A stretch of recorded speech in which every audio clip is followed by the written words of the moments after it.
Fanboy. Part-time fanboy doing my thing.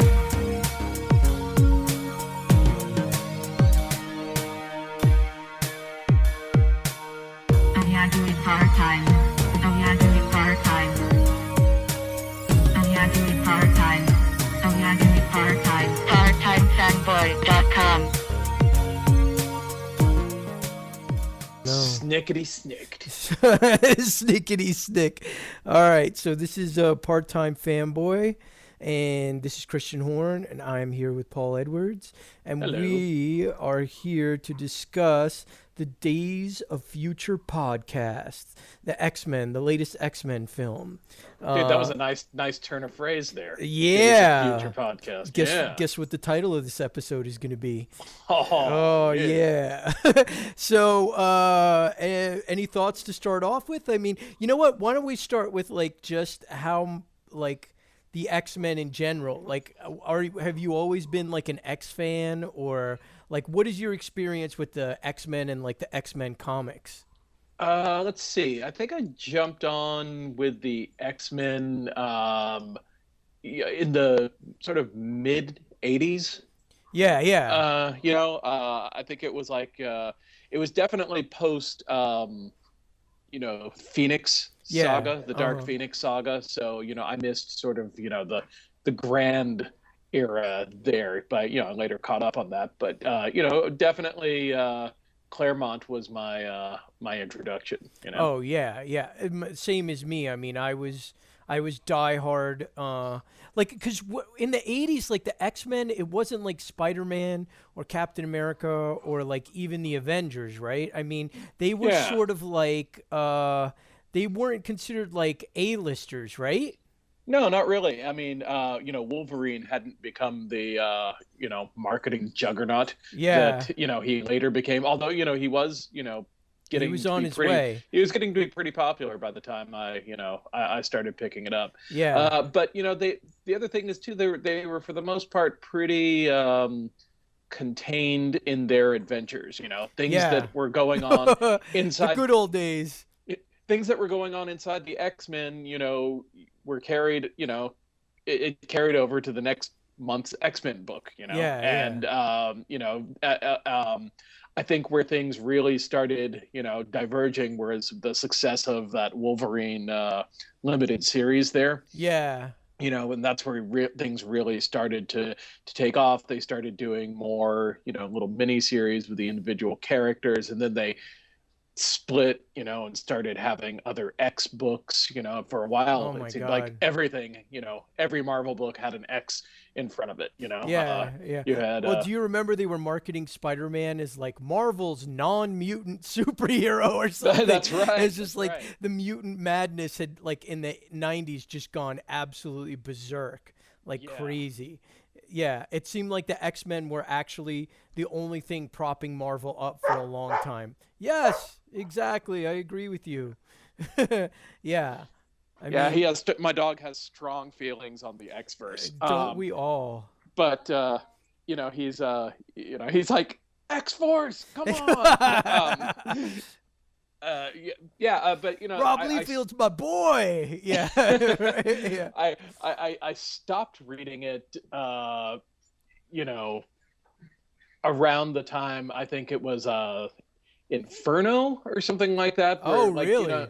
Yeah, they started. I mean, it seemed like they just sort of kept going back to the Dark Phoenix well many times, and like once they started doing that again and again, I just kind of got fed up with it, and like, I'm not really, and plus the continuity just started just getting really difficult for me to live with. You're not kidding. Yeah, but I give it's nice. It's made me more tolerant, in my older years now of things that are sort of out of continuity. Yeah. Because, good Lord, Exactly. For a while, I had no idea who was like. It's like, okay, wait, he's his son, or is he his dad? And is he from this timeline, or is he from, the other timeline? And it just got crazy. Yeah, well, that's the thing is, I mean, I can tell you like that. I think I started picking up X-Men like right before like Paul Smith started and like John Romita Jr. They were both kind of like drawing the book, and then I remember I came across the Dark Phoenix trade, you know, and I was like heavily into John Byrne at this time. I think I'd been reading maybe Alpha Flight and Fantastic Four, and I knew that Alpha Flight had some sort of connection to the X-Men, but I had never read those issues.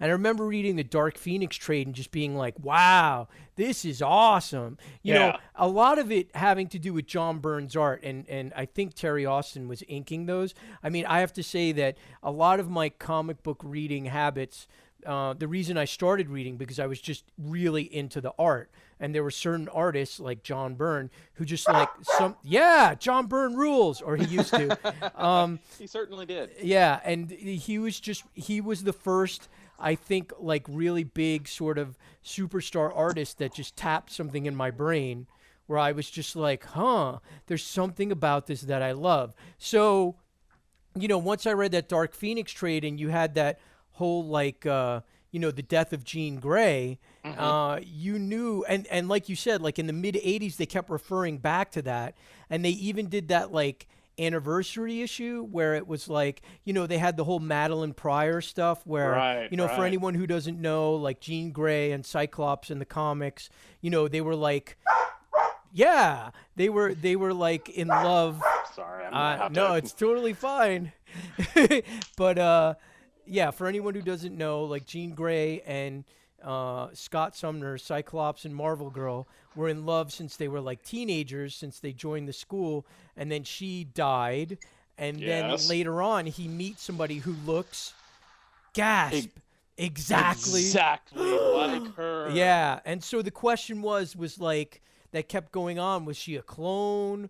Was she a reincarnated? And they did that one issue with Mastermind where, you know, they pit all of the X-Men against Cyclops, which is like a comic that everyone forgets, you know, because everyone's like, Cyclops is lame, but he uses all the knowledge that he has against the X-Men to kind of stop them and take them down, you know, and figure out the mystery.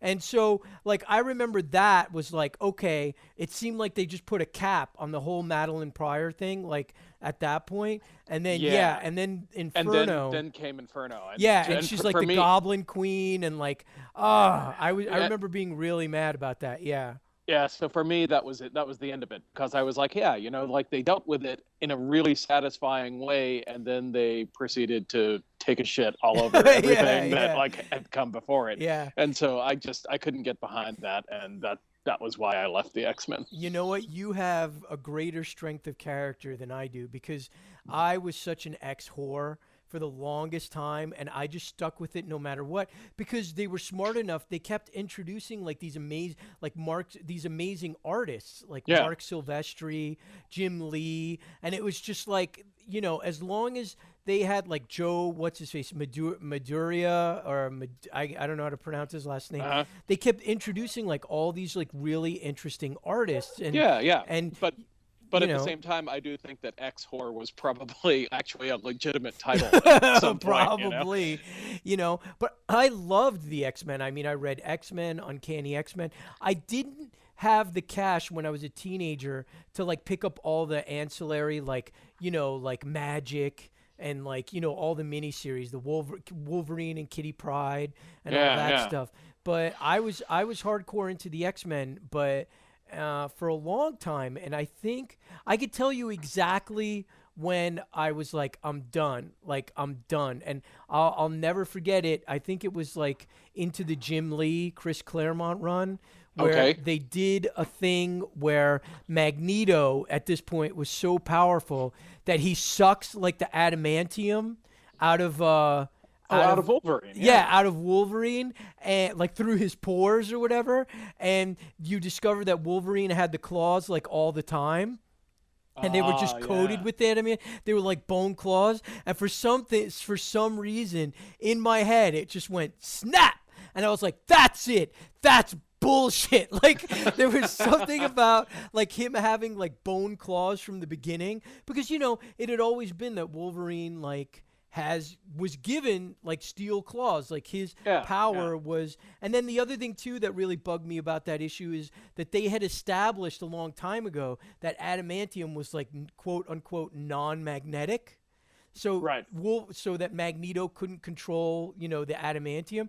And I just remember because at that point, like in the 90s, not just in the X-Men book, but in the Spider-Man books, you just had writers that were just like, fuck it, I don't care. We're just going to do whatever we want. And that's what happened with the X-Men books. And I think Chris Claremont,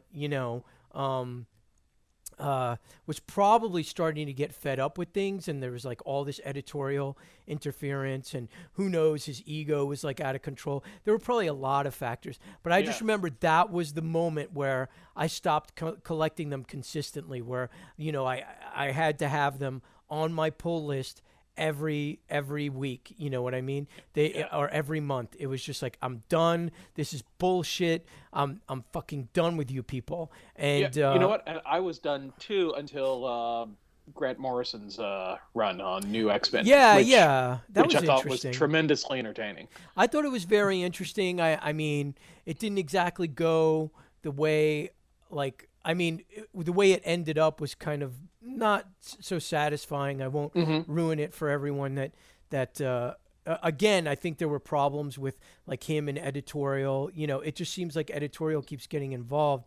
But just going back a little bit, I think that the luster started to sort of like really fade off of the X-Men. You had said that it was Wolverine. I actually think it's when they introduced Rachel Sumner's, like the time traveling, they couldn't let the Days of Future Past go, which, kind of like dovetails into what we're talking about, because I actually think that the Days of Future Past thing is, well, for Marvel, was one of the greatest things that ever happened, because it just turned into a money machine for them. But for me as a fan, it just turned the whole thing into like a giant confusing mess, where it was like continuities and timelines and this mutant and that mutant. And I think it was like a fabulous story for that 2 issues that they did it. Yeah. Oh, it was great. But then, again, it's like for some reason, instead of, telling new stories with it, they just, and this is a complaint that we always have about, again, going back to the well of like everything that came before, it's the problem that, I had with the last Star Trek movie, it's like that it entirely relied on our goodwill about Wrath of Khan, to advance its thing. And, and with this one, it's like, with a lot of the comic storylines, it's like, okay, if you loved that storyline we had before, well then, this is us going back to that and re-examining it, but this time from another character's point of view, or this time, with a variant cover. And I remember being really excited over the Rachel Summers thing, because like she came back, and I think that she was like, she had these weird like face tattoos, and she was like a hound. So the Sentinels would use her to hunt other mutants, and there was all this like, tragic underpinnings on the character, and it just went nowhere. I think at the end of one issue, she just kind of like disappeared, and then she like, and then she became like a member of Excalibur or something, and it was just like, it was almost like, what do we do with this character? Well, there was like more than one at some point. I think same with Psylocke, like there was like more than one of them, and then of course there was Cable, who, oh my God, that you need a huge degree in like astrophysics to even figure out that dude's timeline. It got really messy, which is like one of the things that I was really surprised about with this movie. In a way, I feel like this movie sort of simplified the X-Men timeline and made it a little easier to understand going forward, rather than complicating it. Yeah. I mean, I guess, we could talk about the movie now. I mean, I really feel I liked it. I liked it a lot, but like, and you and I had a small conversation like the weekend that it came out. Obviously, this is like a week later. I liked it. My biggest problem with it is that I've never just been crazy about these X-Men movies. You know what I mean? I've never been like, these things are awesome. They're so faithful to the source material. I think that, the first X-Men movie came out in a time where it was like, they didn't want to take chances. They didn't want to go too crazy, and they didn't want to go outside the box too much. So they sort of like gave you like, they gave you Wolverine and they gave you Rogue, who I thought, like Anna Paquin always thought was the worst casting of Rogue ever. I just think that was like one of the biggest casting mistakes in cinematic history, because I just don't think she had the personality to pull Rogue off, or the just presence, you know what I'm saying? And or even the physical attractiveness, pardon me, I'm a male chauvinist, but she just didn't seem like, to me it was like an Eliza Dushku type would have been Rogue or something. Well, like that. they took this character who was always sort of an adult, and turned her into a kid. They essentially did was splice the character of Jubilee and Rogue together into creating, this, new character that they then called Rogue. Absolutely. It's the first one doesn't hold up as well as the second one does. The first one, and honestly, going back to the Wolverine character, the first one relies heavily on Hugh Jackman. Well, they all do, don't you think? Well, I agree, but especially the first one. I don't think that. I mean, they knew that. They really lucked out when they cast him. Hugh Jackman rocks. The part could have gone to any number of other people who would have been, interesting. But I mean, this is a guy who just really took it and threw himself into it, and just owns that character now. He was the second choice too. He wasn't the first choice. Another actor had been cast and couldn't do it because the days on like Mission Impossible 2 ran over. What was the guy's name?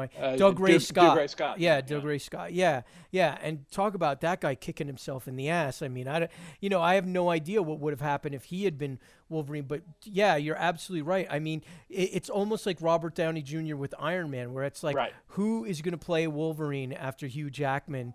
I mean, Hugh Jackman is basically like the Sean Connery of Wolverine, right? Yeah, pretty much. And you've got I think everyone else was pretty much, better cast than Anna Paquin was too. I didn't like, that's the thing. It was the fanboy in me where I was like, why is Scott younger than Jean Grey? And I thought Jean Grey, who I would have cast as Jean Grey is, let me see if I have the name right. It's Laura Pepron or Pepper. You know who I'm talking about? Yeah. From that '70s show. I mean, she's a redhead. She's very attractive, and she would have been the same age as Cyclops. So there's a part of me that feels like Bryan Singer. I know. There's a part of me that feels that like Bryan Singer tends to cast his friends, as opposed to who's really right for the part, or somebody who he, I guess, really likes. That's just my assumption. I haven't heard anything to back that up. I don't know. I've got no qualms against Famke Jensen. Really? What about what's her face's Storm, Halle Berry? Because I thought, that's pretty bad. Angela Bassett would have rocked that part. Yeah, and it's honestly, it's not like she's not necessarily, not that she's not well written. It's not just that that part is just so tiny compared to everybody else. Yeah. That's, and if anything, that's sort of the one thing that I feel like the movies haven't succeeded as well as the comics, is that the X-Men were always a very sort of international. True. They had people from Africa. They had, there's minorities on the team. It's like they were like sort of an integral. They were brothers beyond their skin color because of this thing that had affected them and turned them into a new type of humanity. And whereas in the movies, you end up with a bunch of white people. Yeah, yeah, and Americans for the most. Yeah. Pretty much, except for Nightcrawler. Yeah, they're all Americans. I mean, Halle Berry tries to. I've watched the first two in the past couple of weeks, and Halle Berry tries to pull off the accent in the first one, but by the second one, it's just gone. Like Yeah. it's just totally gone. It's just like screw it, don't even worry about it. Which I mean, whatever. I mean, that's the thing is they really hinge their hopes on Hugh Jackman, which obviously he's got a powerful personality, but you can't tell me that none of those other actors could take center stage for a little while. You know what I mean? Oh yeah. I mean, we've seen what's his name, the guy who played Cyclops, James Marsden. James Yeah. Marsden. He's a fabulous actor, man. Yeah. That guy is tremendous. And Yeah, he's a really good actor. which is why one of the reasons why I hated X3 so much. Mm-hmm. Because like he's in the movie for 15 seconds and then he's just killed. And it's Yeah. not even like, a dignified death or anything. He's just, sort of summarily killed by the Phoenix Force. It's so funny to me how many people hate X3 because when I saw it in the theater, and this is the one that I really wanted to get to before this podcast, but I Yeah. just found myself with no time to watch like 3 movies like within the past couple of weeks because I don't know, things were busy. But I remember seeing it in the theater, and at that point, the X-Men books and everything was so convoluted. I was like, why is everyone this is no different than the comic book for me. They do crazy, stupid shit all the time. Like, why is everyone so upset? I mean, there were elements that I really liked about the third one. I mean, look, it's not Shakespeare. It's not the best written movie or whatever. I mean, Yeah. they take liberties with the Phoenix, but I mean, I don't see like where like. I Well, just, and Bryan Singer's listed as a producer on it. So Yeah. he must have had some input or something. Now, Yeah, he couldn't have been completely removed, Yeah, I don't know. I just know that for me, it felt, again, like they just sort of crapped over what they did with the second movie. The second movie, she sacrifices herself so that, Scott can live. And then in the Yeah. second movie, boom, oh, by the way, he's dead now. And we're moving on. And it just, for me, it just felt too much like they were trying to cram way too much spectacle into,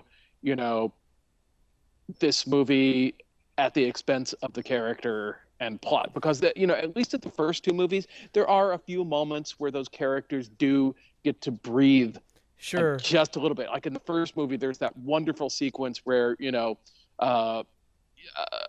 Professor X is showing Wolverine the school, introducing to him, and you've got that great, sense of like, wow, like look at the possibility of this place, and that's what sort of sucks him in, the idea of a home, and like, they touch on that in the first 2 movies. In the third movie, just like didn't care about all of that, and then I felt that the problems of X3 then went on like to become magnified 100 times in that first Wolverine solo movie, which is essentially all it was an excuse to have Wolverine versus the Blob, Wolverine versus, this guy. It was just a bunch of superhero fights with like a very loose story to connect it. And, it didn't do anything for me. Well, it's interesting because I think you make a good point, and that's the thing is in the third one, I feel that there was a lot of spectacle, which I felt was lacking from especially the first one, where I felt like a lot of the set pieces and the action pieces were kind of like lackluster, and the second one had picked up a little on that, and maybe that's why. Again, I feel like there's a lot of fans out there who import a lot of like gravity to the comic books that isn't necessarily there. Yeah. You know what I'm saying? And or isn't always there. And the third one I felt like pulled off a lot of like really interesting stuff, kind of maybe trying to go in a different direction. And yeah, maybe some characters weren't as fleshed out as others, or there was definitely some probably stupid stuff, but I remember that in the first one, there was a lot of stupid stuff, like the whole Statue of Liberty plot. Like I was like, oh, come on. This isn't the X-Men. That's just lame. Well, that's been sort of their sort of downfall. I mean, and again, like that's sort of lame. Like, oh, look, they're having a fight on a national monument. Woo! Reached Yeah. it, and again, that reaches its like. Again, it's like they just take that to a ridiculous extreme in X3 with the Golden Gate Bridge. Yeah. Which Well, which made no sense at all. I mean, it's like, really, like he couldn't just have like flown the people over on, on the cars or something. No, he's got to levitate the Golden Gate Bridge over to Alcatraz. well, but that's the thing, though, is I mean, that's the thing. My understanding of Magneto, is that he needs to show off, and I think in this movie, this last one, that's evident. You know what Yeah, I mean? yeah. In the set piece where, spoilers for anyone who hasn't seen it, opening weekend, where he lifts a fucking whole stadium, using his magnetic powers. Yeah. I mean, to me, and it's evident, in the first one, and where he holds all the police hostage with their own guns. Like, Magneto has an ego. He's got to show off. So Yeah. I didn't really have a problem with him. Like, if anything, I was like, wow, that's really cool. He's lifting the Golden Gate Bridge. I mean, again, I have not seen it since I saw it in the theaters. I have it on DVD somewhere, which, says a lot about my hoarder status. But, I mean, honestly, I want to see it again because I'm really curious how it would play out. And it sucks that I'm not going to be able to watch it until after this podcast. That's but, all right. Check it out and see if it got better with time. But I have a feeling that I just remember that, I'm the juggernaut, bitch line. I mean, like, it was just like, oh, come on. I don't remember that. Like, I honestly don't remember that. I think I remember being like, he looks like the Juggernaut, and he's got the dome on his head. Like, I think I was kind of more impressed with maybe a little bit of that sort of thing. Yeah. The character design was faithful, and I was like, oh, that's kind of cool. I think at that point, like, I mean, I remember really liking the second one when I saw it, and then seeing it on DVD and being like, oh, this wasn't as good as I remember it. Well, and then what did you think of First Class? I loved it. I mean, I really liked it. I thought that, I liked the fact that they could prove that they could do a movie without Wolverine. That was the first thing. Especially after that, like, I have no defense for that first Wolverine movie. Like, everything you said, I saw it on cable. I didn't even see it in the theater because I knew, just looking at the trailer, it was going to be bad. Yeah. And then and I saw it on cable, like HBO or something, and it literally is one of those things that just got kind of wiped from my mind. I remember a couple of bad things, but I just remember being like, wow, this is really terrible. And I could have pulled the Batman and Robin and not seen it ever. Like, I've never seen it and been okay. But, like, the First Class thing, I really like them going back into the past. First of all, you've got McAvoy and what's his face, the guy that plays Magneto. Fassbender. Yeah, Fassbender. Yeah. Like, two of probably the greatest actors out there, right? Young actors out there right now. And, the Cuban Missile Crisis and all that stuff. The things that I thought were, like, corny were, like, Mutant Proud, and the stuff with Jennifer What's-Her-Face, like, as Mystique, Oscar winner.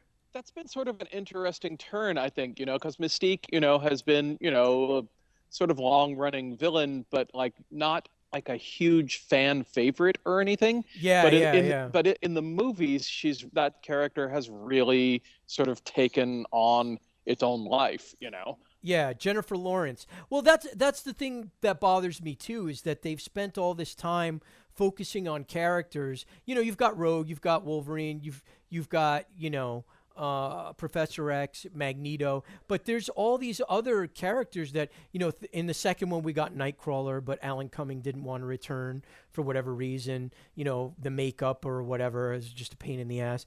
But the tail. Yeah, the tail.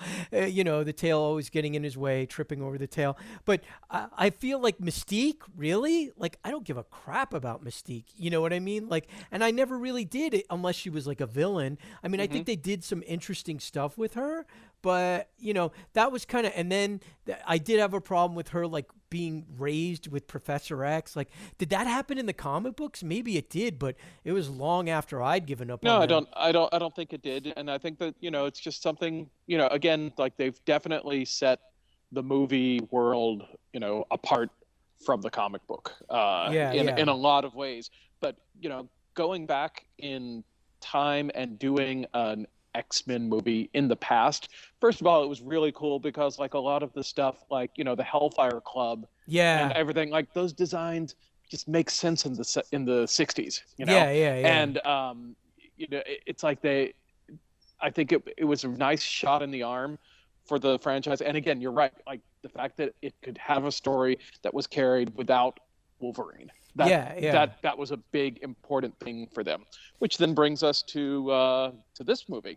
Yeah. I mean, this one, X-Men Days of Futures Past. I mean, I gotta say, for the opening, I was really very impressed with that opening sequence. I mean, that was like, if anything, what I feel like what's happening now with the X-Men movies, finally, even with X-Men First Class, it was good, but you kind of got the sense, like, again, maybe why I liked X3 or elements of X3, which is like they were shooting for the fences with certain set pieces. You know what I mean? They were trying to go, which is what, Marvel, with the Avengers and Iron Man and stuff like that and Captain America, they've just shot for the fences. And I don't feel like the X-Men movies have really been that ambitious. And I think if there's one thing that the Marvel Studios movies have done is this has been the most ambitious one of all, don't you think? Oh, absolutely. The X-Men movie. That opening, first of all, you had a great, it drops you right into this, sort of dystopian future with the Sentinels, hunting the mutants down and killing them. And for the first time, you really get to see the mutants using their powers without any holding back. Yeah, absolutely. And not, not really trying to protect anyone. They're just trying to, save themselves. And you had some really great use of like some of those, second or third tier characters, you had you had a lot of fan favorites. You had Blink, which was a great character. She was in a book called The Exiles for a long time, which was a great, it was sort of like Quantum Leap meets the X-Men. They would go to like different alternate universes and try to prevent stuff from happening. And I guess she's like a fan favorite. Colossus, finally. Marvelous power for movies too, like with the portal stuff. That just translates so well to a movie that that was a great idea to go with her. Colossus done really well. Fantastic. You have Sunspot. Sunspot. Iceman riding on the sled, the toboggan thing, that's what I'm saying is like that set piece. And well, let's just talk about the Sentinel designs, right? I mean, talk about some great design. I mean, they look fucking badass. And the way that the like little pieces move around, the blocks and the heads open up. I mean, that's just like, it's rare that, well, not rare, but there's stuff like Spider-Man 2, like with Dr. Octopus, where you see something in a movie and it's like, okay, they improved on like what was in the comic book, you know what I'm saying? And that Sentinel design, I feel, was like a huge improvement than anything I've ever seen in the comics.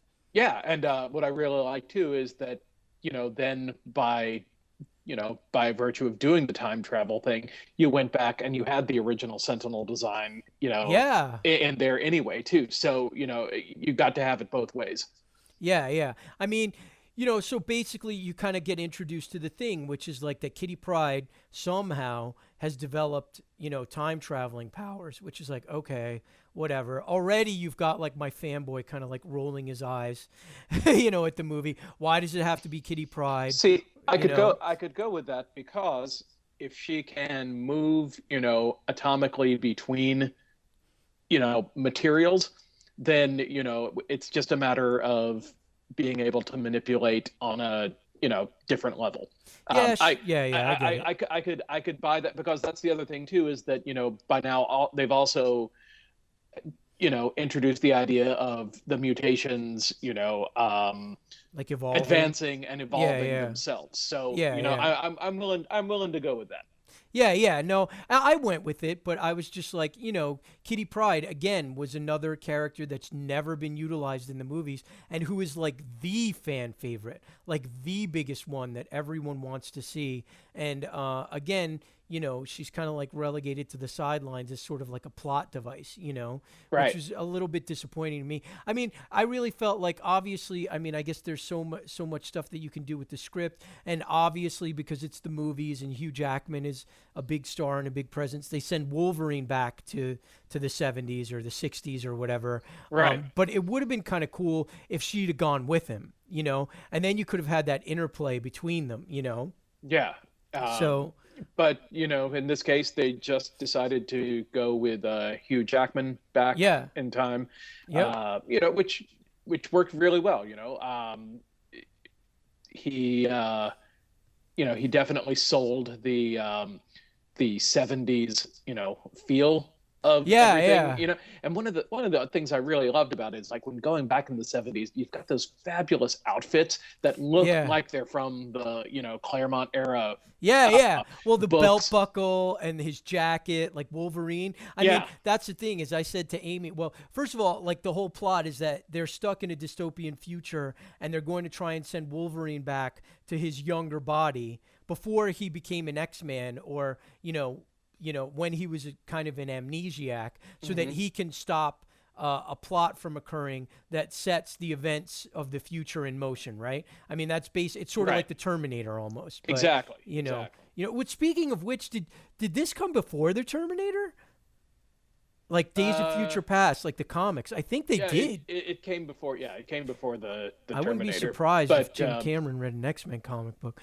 Well, yeah, James Cameron. But he seemed, we know he was a Marvel fan because he wanted to do Spider-Man. That's true. For so long. That's true. But then he wakes up in what year was it? 72, I think. 73. 73. Okay. Yeah. And he, first of all, the dude is ripped. Like, what the hell is Hugh Jackman eating, man? It's like he's just eating steel bars or something. Like, he was totally ripped. And he turns around, and Amy, my wife, was just like shocked. She's like, oh my God. She's like, that doesn't even look attractive. Like, all the veins and stuff. And I was like, whatever. He looks just like the comic. Like, he looked just like the comic. He looked like a Sam Keith drawing or something. Yeah. It was like unbelievable. And then, like you said, he puts on the outfit and he's got the big belt buckle, like the big sort of Western, belt, and the leather jeans, jacket, and the jacket. Yeah. I mean, you're right. You're absolutely right. That's so funny. And then the action kind of starts off from there, right? Yeah. And, then he's tasked with basically finding the young Charles Xavier and convincing him of, what needs to happen. And that's where we find out that, basically Xavier's like lost his way. He's well, the big challenge is to get Xavier and Magneto to work together at a point where they hate each other, right? Yeah, that's what they tell him. They hate each other, but the biggest challenge ends up being trying to get Charles Xavier to believe in, like, his dream again. Wolverine tracks him down at the mansion, and I guess they had formed a school, right? And then the school fell apart or something. Yeah. And so Xavier's like ego and confidence is shattered. Like, he's basically almost like the equivalent of like sort of like a drug addict, except he's addicted to the drugs that give him his legs back, right? Right. Yeah. And he's holed up with Beast, Hank McCoy, and who's a little bit of an addict himself too. Yeah, exactly. He's using this to appear normal. Yeah, using the serum to keep him from turning into the blue furry beast that he's mutated into. So yeah, I mean, there's a lot of good stuff in there when Magneto gets to the mansion where he's trying to convince him, and I love the bits of like where he says like you taught me, so let me teach you, and stuff like that. You know what I mean? Like, there was a lot of good. I think there's a lot of good writing, a lot of good dialogue in this movie in general. And what I really like is that it sort of ties all of the stuff together. The sort of the promise of the first movie, is that Wolverine would have a home and he would have someone, who understands him and everything. Yeah. And now he's getting to the point, you know, where that's threatened. And you see, you know, you've seen him grow and change up to that point, and to the point where he's willing to fight, you know, not just physically fight, which is what he's, you know, best at, but to, you know, to he's try the best to, he to is try at what he does. And what he does isn't very pretty. But but you know, I thought it did a great job of tying those first two Singer movies in with especially X-Men First Class. It, you know, it really, like I said, it felt like it was wrapping up everything that had come before it while opening it up for possible, you know, new adventures that hopefully will, you know, be on a level of this quality. Yeah. I mean, that's sort of the thing, is that, you know, I mean, at some point, you know, Ian McKellen's getting older, and I think Ian McKellen is sick too. Like, I think he might have been diagnosed with some sort of cancer or something. So I think he said that he might be retiring. So at some point, you've got to just completely recast Magneto, right? Yeah. If you're going to use the older version. And, you know, Patrick Stewart as well. I mean, I don't know how long he even wants to do them. But I think that this...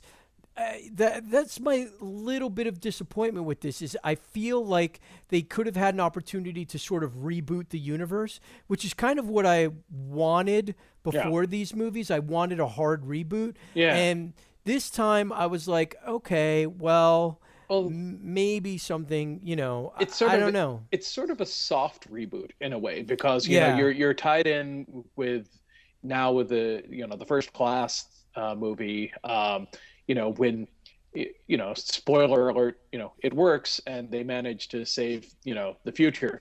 And, Logan bounces back to, you know, our current time period.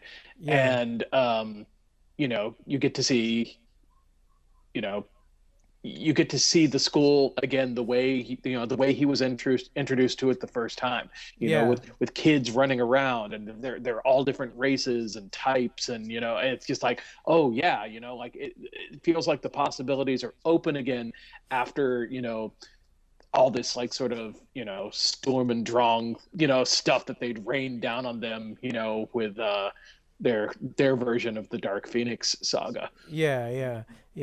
I mean, you know, and that's the thing, is kind of along the way though, like the whole thing is like really entertaining. Like, let's talk about Quicksilver. Like, oh yeah. You know, because at some point they do convince, you know, Xavier that they've got to go. Well, you know, the whole, you know, if you were going to put like the most dangerous man in the world somewhere, they put him under the Pentagon. I mean, I don't know. That was a little bit of like, basically Magneto, I guess, has been captured after the events of First Class, and they've had him in prison for a long time. Like, when did First Class happen? You're talking Cuban Missile Crisis. So yeah, First Class was in the early 60s. So he's been in jail for like 10 years. Nearly 10 years, yeah. Yeah, or more. Because well, what year was Kennedy assassinated? That was like 63. 63? Yeah. 63. So he's been in jail since the Kennedy assassination because they've accused him. Oh, that's when they caught him. Yeah. They accused him of doing it when in fact he was trying to save him. Yeah, trying to save him, which that was really funny to me, because I just kept thinking like, dude, don't help, because that was a really awesome headshot.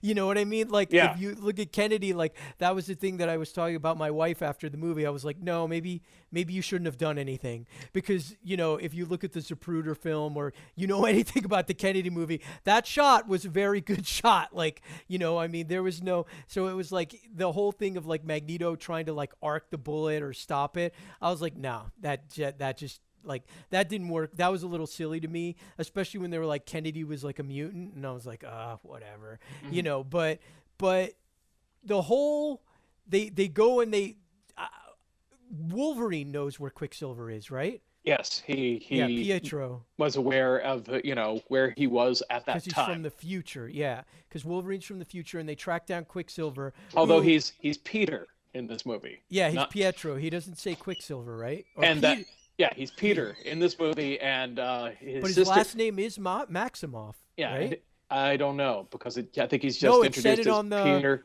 It said it on the mailbox. And like when they maybe walk it is. up. I know that in the credits, his sister is listed as Peter's sister.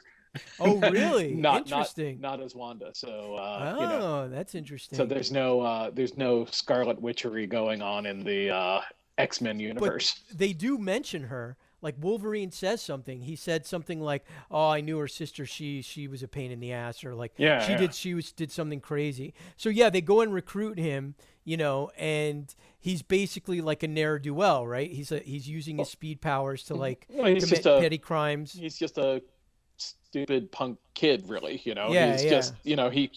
He uses it for petty crimes to, but. Because he's bored. Yeah, he's bored. I mean, that's one of the most interesting ideas of the. I love it when they throw in a big idea, and the big idea is that that everything moves so slowly for him that he just constantly needs some sort of stimulus, or he's bored. Yeah, which is something from the comic books. Yeah, from I think it was X-Force or I'm not sure. But yeah. Which then actually what's awesome is it informs his fighting style too. His fighting style is all about, what sort of wacky, shenanigans he can pull because it's hilarious to him, which is like the best sequence in the whole movie, quite honestly. Like when they go to break Magneto out and Quicksilver does his thing. I mean, I don't want to ruin it for anyone, but I mean, my audience was going nuts. Yeah. It was just really well done. First of all, perfect choice of music. Yeah, absolutely. Jim Croce, yeah, the Jim Croce "Time in a Bottle" song, and it's really well staged, and the character, and the actor really pulls it off well. It's the guy from American Horror Story. Yeah, right? American Horror Story. Yeah. Fabulous job, and it's just that sequence is definitely a standout sequence. It's one of those X-Men moments that you just always kind of wanted to see. You didn't realize you wanted to see it until you saw it, and it's just like, exactly. Wow, I want to see a Quicksilver scene. Yeah. It's just great. And it's funny because I know that you and I had some, everyone had huge concerns about Quicksilver after seeing that outfit and the Carl's Jr. ad and all that nonsense, and it just turns out to be, completely unfounded because he turned out to be probably, one of the best characters in the movie. Yeah. And the only thing that I kept thinking of when I was watching that was like, dude, Joss Whedon better have something really good up his sleeve because this was awesome, for whatever they do with their Quicksilver. Well, if the effects, that we saw at the end of, the last, what was that? What was the last Marvel movie? It was Captain America. Captain America. Yeah, Captain America. It seems that they're taking like a completely different approach to how they're doing the effects, having the way he was doing sort of the lightning flash, movement and things like that. So yeah, it'll be interesting to see. It's going to be a different Quicksilver, and you've never really had two versions of the same character in the Marvel movies before. So yeah, this is kind of new territory, And now I understand that Marvel can't say mutant. Is that right? I'm not sure. I wouldn't be surprised. I think that Fox owns the rights to the mutants, so they're going to be referred to in a different way. So they might have a completely different origin in Avengers too. Well, I think they will, but I also think that the characters are shared. Mm-hmm. That was, I think, one of the smart deals that Marvel made when they sold the X-Men. I think that there were certain characters that were Avengers that could possibly be used, in Marvel movies. Like they didn't completely give away Quicksilver and Scarlet Witch. They said well, we can share them or something. That's my understanding of it. Which is great. Great because I really want to see. I want to see a romance between the Scarlet Witch and the Vision. That was always a really cool. Or Hawkeye. Because she started off with Hawkeye, kind of, that's true. And there was always sort of a little not love triangle, but he was always with with Black Widow in the beginning because she was a villain. Yeah, she was a villain, and she's the one who like wooed him over to the dark side, you know. So it'd be interesting to see if they try and do some sort of like, you know, romantic triangle, or like the Scarlet Witch gets jealous. I mean, not Scarlet Witch, Black Widow gets jealous or something. Yeah, yeah. But I mean, so what about Peter Dinklage as Trask? What did you think about him? Oh, he was fantastic. Fabulous. Yeah, I mean, that's the nice thing about. I think they learned this with First Class, is when you cast really good actors. Yeah. Then you know you get much better results than just sort of casting, you know, a no-name person who, you know, kind of looks like the character, you know, maybe they're like a wrestler or something, like, you know, like, you know what I mean? It's like, yeah, you've got to cast good actors. Yeah, yeah. And you know, that's one of the other things I'm sort of excited about, is that, you know, that these stories are now becoming attractive to, you know, people who are quality actors. Yeah. Well, I mean, you got to go where the money is, you know, and you got to go where, you know, where the quality product is. And, you know, I mean, you can't deny that, I mean, it really is amazing, isn't it? It really is just like what the fuck? Like people used to make fun of us for reading these things. I mean, at least they used to make fun of me. You know, I was an outcast, and now they're like these giant, huge properties that, you know, big A-list actors, again, going back to the Winter Soldier, like in your wildest imagination, would you have ever seen Robert Redford in a Marvel Comics movie? Yeah. Never. Yeah. No. It's like we stepped through the looking glass. We're like in some weird alternate reality, man. That we made, man. Yeah, I guess. At some point, you go back in time to talk to your younger self, and you get some shit done. That's all I can guess. It's crazy. But so basically, the whole plot ends up being, once they get Magneto out, is they have to stop Mystique from assassinating Trask, because right. that is the event that is going to set things into motion, and, you know, basically start this like Sentinel War. That, right. or start the event, which that's where it kind of gets fucked up with me, Paul, because I'm like, but wait a minute, what about all the first two movies? Didn't those take place in the 90s? There's no Sentinel War, like, you know, and then everything that happens in the end. So I mean, like, as great as all this stuff does, and as you're saying, it's like kind of like a soft reboot. By the time you get to that fantastic sequence at the end where, you know, Magneto has basically like invading the, what is it, the White House? Yeah. The White House, and he drops a stadium around the White House to establish a perimeter, you know, and he's taken over the Sentinels, and he's you know, getting. And so that's 73. Yeah. So when we're looking at the first X-Men movie, and I've watched it, like, they're still talking about like mutants in the shadows. Like, people don't really know us that well. Like, this isn't like a big thing. Dude, if all that stuff went down, like the fantastic sequence where Mystique does try to assassinate him and then gets thrown out a window, and then the Magneto goes on television in front of the world, and he's going to basically, you know, kill the president and his cabinet, you know, and his generals, you know, firing squad style, and has taken over all the Sentinels. Like, what are we talking about here? I mean, are we talking about, like, is this movie, like, it's not even a reset? Is it just like a total alternate? Are we in like a total alternate universe from the first three movies at this point? Like, do the first three movies even count? I'd say yes, because one of the things that this movie did is that it completely erased the third ones from existence. I mean, you know, everything. Yeah, I mean, that's essentially what we've seen happen, is it has erased that timeline.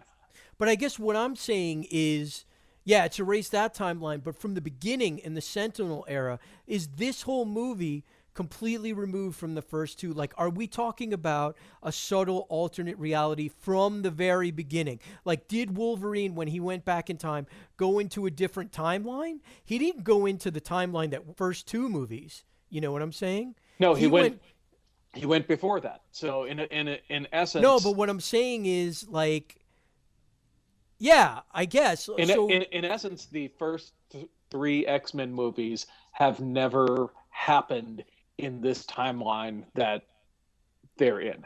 Yeah, I guess that's what I'm saying. So like I guess you're right. Like I guess I never thought about it that way because there was part of my brain that keeps trying to fit it in with the first 3 movies. But I think, and I think I don't even think this is a soft reset, Paul. Now that I'm thinking of it, I think that this is like a super hard reset. Yeah. Essentially, the only thing that's carrying over is Wolverine. Yeah. Yeah. I mean, if you think about it, he's the only one who has a memory of the other timeline, although Charles does too. Charles knows that something's wrong. Yeah. And it's kind of nice because it does sort of tie back thematically into that first movie where Charles is talking to, Wolverine as if they've known each other for years and years. And, and he's got no knowledge of that. And then that final conversation that they have plays off of that, where it's like, okay, now they're really talking to each other again, like they understand each other for the first time in this whole sort of saga, and they're the only ones who know what sort of really has happened. Yeah, I mean that's interesting. I mean I think that they really just snuck in a way of like, now we can like, it's not, you can use what's familiar, but you could just totally go in a new direction. You don't have to be a slave to the first 3. At first I kept thinking like, because I was just watching the movie and I hadn't really thought about it, but now talking it out with you, it seems like they've just like, they slipped something in. They were just like, this is like Wolverine in the very beginning in the Sentinel future has affected the whole timeline by going back at all. And then the events so the whole thing is like not even connected to the first 3. Like That's in right. any way. It's just tangential. That's like, right. These are characters that That's crazy. The only thing that carries over is Wolverine's character and Charles Xavier, really. I mean, those are the only 2 things that honestly carry over because, by going back and resetting this, it moved up that whole, just what you were talking about. It moved up the introduction of the human race to mutant kind by decades. And like 20 years, yeah. And it made it in a way that was impossible to ignore and sort of set the boundaries of, sort of what was to follow, So, yeah. Dude, that's fucking crazy. It was this is just like the X-Men comics. Yes, it is. It's crazy and it's convoluted and, and it only makes sense if you're super invested in those characters. Or you've read a lot of X-Men comics. Because quite honestly, like, dude, like, so that Sentinel future that, I mean, okay, so he stops it, right? They stop it in the end, and all these changes occur, but that Sentinel future still had to happen. So now you're talking about, like, I mean, they've just basically, they haven't said it to the audience. They haven't overtly said it, but you're talking about, like, at least 3 timelines at this point. Yeah. This is just like the X-Men comics. That's crazy. So it's the most faithful thing ever. Yeah. And I don't even know if they meant to do it on purpose. Probably not, which is why it's so faithful, Look, the reason why the X-Men comic book got fucked up like over so many years and having so many problems was because of all the different writers and editors and artists that they had working on it, who were constantly tweaking with things and everything like that. And it's sort of the same thing that's happened with the film, thing. Not to the same extent, but to a pretty large degree. There are plot holes, there are massive continuity problems and everything, but somehow it still hangs together. And again, I feel like they did a great job of not necessarily tying up all the loose ends, but emotionally and thematically tying it all together in this one to the point where, like, now whatever the next X-Men movie is, I'm kind of excited about that because it seems like it's going to be something really really big and different from, what's come before. Dude, it's like if Bryan Singer just reset his own fucking movies. Yeah. Like he just fucking said like, I mean, and it started off with Matthew Vaughn, right, in First Class, right? Yeah. But yeah. so that timeline, so it starts with First Class because that timeline is this timeline. I mean, Yes. So First Class is the beginning of this alternate universe. Like, so what First Class was supposed to be the past of the first 2 or 3 movies, it isn't. It's like its own thing. Yeah. That's crazy. So they did reset it. My mind is blown. Like I'm blown. I'm fucking, and I don't even think they realized they did it. I mean, I honestly don't think they know what they did. I mean, do you think they know? I don't think they know. I think that they do, because I feel like in a lot of ways they knew that they had to come back from a lot. I view this as Singer's sort of like, in a way, okay, this is the movie that X3 sort of should have been, in a way, Yeah. And I know that, like, it's interesting because it feels like he came into this hungry, it feels like he came into this wanting to make a movie that would be popular and that people would like. And well, he hasn't had a hit in a very long time. He hasn't had a critically acclaimed movie. He hasn't had anything that's made money. I mean, he's been kind of out of the game since Superman Returns. And this was a really nice return to form. But at the same time, like, I also feel like, like that last Wolverine movie was really solid, and they want to roll with that and keep the momentum going as long as they can have Hugh Jackman. Yeah. Well, dude, just think about that. I mean, the fact that Singer just like, took his own sort of creation, and it's almost like they did, like, how like Spider-Man rebooted itself, right, and took everything that was familiar, like Tobey Maguire and Kirsten Dunst and the J. Jonah Jameson actor, right, took everything that was familiar out of there, and then just kind of like restarted, and everyone went like, oh, what? Like Singer, they must have known that they were doing this. Yeah. Like Singer took everything that was familiar about the first 2 and third, to a certain extent, and the one that everyone really liked, the First Class. And he said, we're going to start.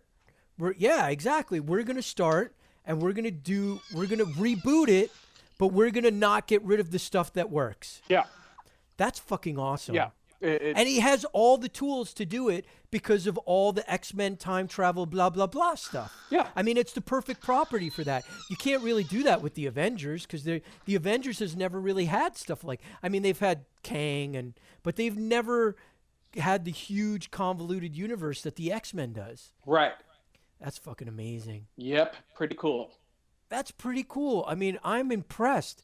Even if they didn't mean to do it, they just did. So I hope that they take it like in a direction that, because at this point it seems to me like all bets could be off. Like you don't even need to really follow continuity all that much. Right. Just like tell really good stories. Yeah. I'm super excited for the future of the X universe because, like, honestly, after that third one and that first Wolverine movie, I felt like, you know what? Maybe it's kind of run its course, Absolutely. But First Class gave it, sort of a jolt of new life, and then this one just sort of took that and ran with it. Yeah. Well, I mean, before we end, let's talk about that last sequence with Mag. Well, first of all, okay, Magneto. I mean, Fassbender is just like, I mean, come on, the dude is kick ass, and he pulls off the outfit. Like what I love about Fassbender is the Magneto outfit. It's sort of a combo of the classic comic books and of the first 2 movies, Yeah. And I just love the classic sort of Kirby helmet that he's got. I mean, he's got a stature that can, I mean, the scene where he gets mad at Xavier in the jet plane, Yeah. that was awesome. And and it's great too because he does hit that like very cool, charismatic note that Magneto needs because he's a leader and people follow him. And they should do that for a reason. I mean, when you first introduced to him in this movie, and he has that great James Brown quote, I don't know karate, but I know crazy. I mean, it's like, he's cool, and he's the perfect guy for the job. Yeah, he does great. But then, and it all pays off when it's really funny because, Amy, my wife, she's like, well, why did Magneto have to do all that stuff? And she's like, he's basically just like a dick, right? And I'm like, yeah, he's a dick. Like he can't suppress his own ego. He can't let somebody else take charge. He has to be the one to go forward. He's a show off. Yeah. He's a big ego. And so he has to, be like, I'm going to take the final stand, against the humans. And he just can't help himself, Yeah. And that's always his downfall because like, I mean, come on, that sequence with the stadium and like dropping it around the White House. First of all, like, okay, what power levels are we talking about here? Because like to be able to lift a whole stadium full of metal, and he didn't even seem like he was struggling at that point. Yeah. I mean, Ian McKellen in the first movie was struggling with stuff. You know what I'm saying? Yeah. So like, I mean, we're talking about a whole other ball game. Well, that's one of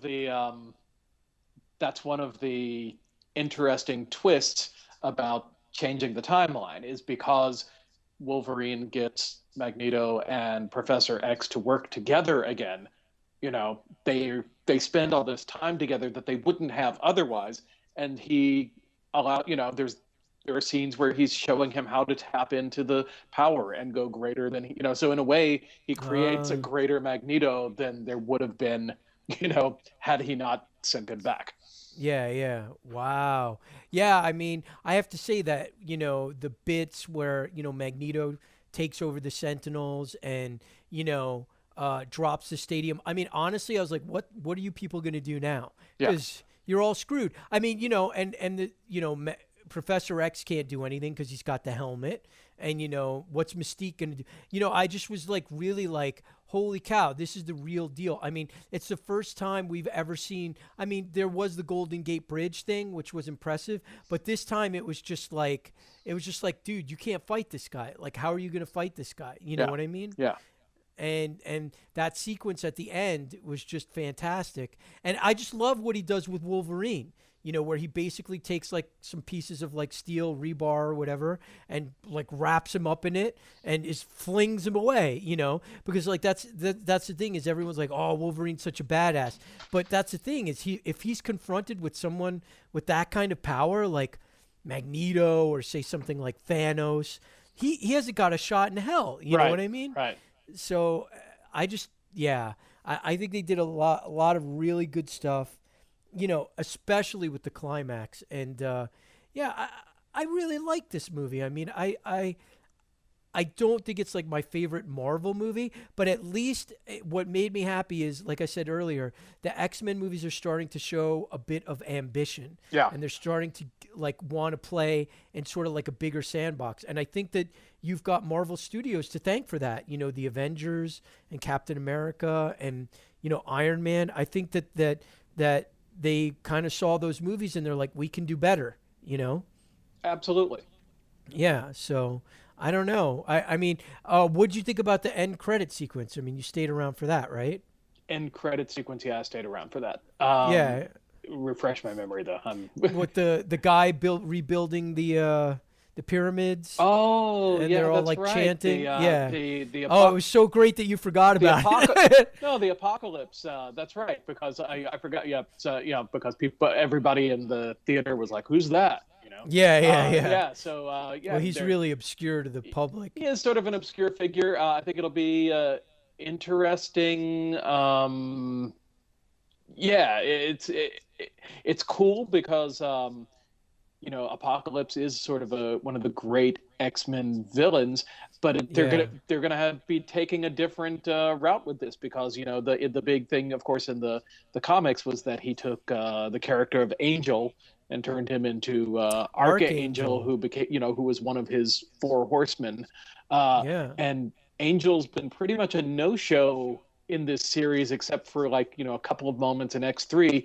So yeah, we'll see what they end up doing here. My money is on them pulling in Wolverine as a horseman of the apocalypse. Oh, no. Yeah. I hope not. No, don't do that. I mean, they could always reintroduce Angel. That guy was good. The guy who played him in the third movie. Mm-hmm. He's a good actor. Yeah. I can't remember his name, but he's done a ton of stuff. Yeah, no, I really did because I remember Apocalypse was introduced in X-Force. Right. The Walt Simonson spin-off that when they resurrected Jean Grey. Mm-hmm. And that was a really convoluted book too. But I was never crazy about Apocalypse, but I did like the whole four horsemen, standing on the in the sand and all that stuff, mm-hmm. in the distance. I was like, oh wow, it looks like they're gonna go all the way with this, because that's what Apocalypse is from what I remember. He's the first mutant. Yeah. So yeah. So cool, it'll be good. I'll see it. That's the thing is, except for the first Wolverine movie, there hasn't been one of these that I've been I'm not going to go see that, And I'm just glad that they pulled it off with First Class, because I think that was the movie that rejuvenated the series, that saved it from the brink of screw it, we're done with this. You know what I mean? Yeah, I agree. Yeah. Cool. Well, there you go. Any final thoughts on Days of Future Past? Days of Futures Past? No. I just again, that I really feel like it's cool, because at the end of it just feels hopeful again. That's the thing that probably one of the things that I ended up sort of turning me off about the X books is that the sense of optimism and playfulness just disappeared. It just became really grim and gritty and convoluted, blah blah blah. And I feel like the same thing was starting to happen with the movies, but now they've embraced the fun again, and I'm a big fan of that. Yeah. I mean, they were losing their sense of humor about things for sure, getting all and trying to shoehorn the Dark Phoenix saga, big events into the movies where they didn't need to go. That I'll agree with, to a certain extent as far as the third one goes. But, I got to say, this thing definitely makes me interested in the X movie franchise again. I'll go see the next one. And, but there was a time where I was very much done with the X-Men movie. So whatever they did with this one, they did right. Yep. Cool. All right. Well, this has been our Days of Future podcast. This has been Part-Time Fanboy, and I'm Kristian Horn, and I'm here with Paul Edwards. And thanks for listening, and hopefully we'll be here within another week with another episode of Part-Time Fanboy. Bye. Snicked.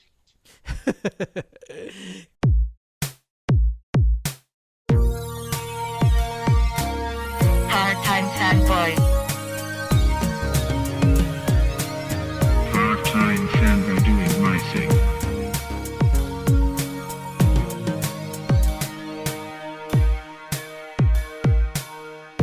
Doing part-time. Doing part-time. Doing part-time.